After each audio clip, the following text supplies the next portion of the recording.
అదేవిధంగా ఈరోజు 22 సంవత్సరాల అమ్మాయి ఎంఎంటీఎస్ లో ప్రయాణం చేస్తున్నటువంటి ఆ అమ్మాయిని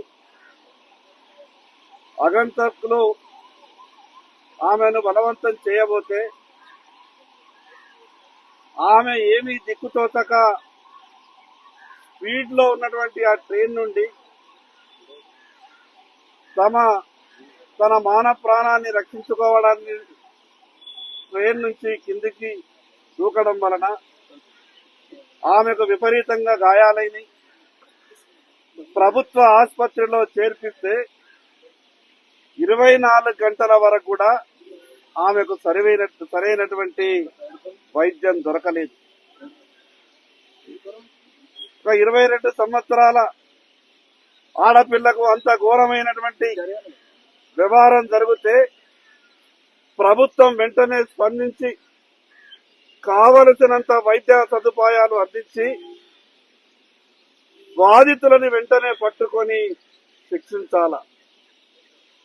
కానీ ప్రభుత్వం నుంచి ఎటువంటి స్పందన లేదు.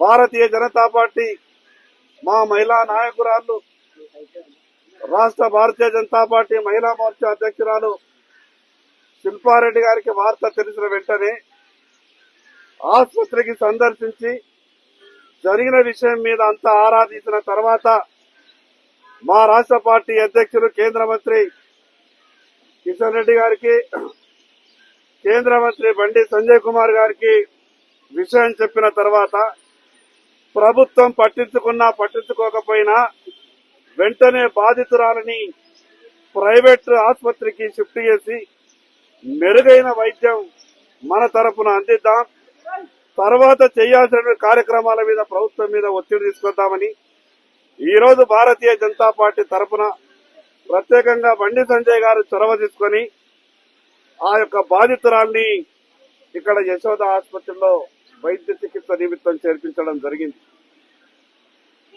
గొప్పగా చెప్తారు, భారతదేశంలో ఏ రాష్ట్రంలో లేని విధంగా లా అండ్ ఆర్డర్ మెయింటైన్ చేస్తున్నామని చెప్తారు.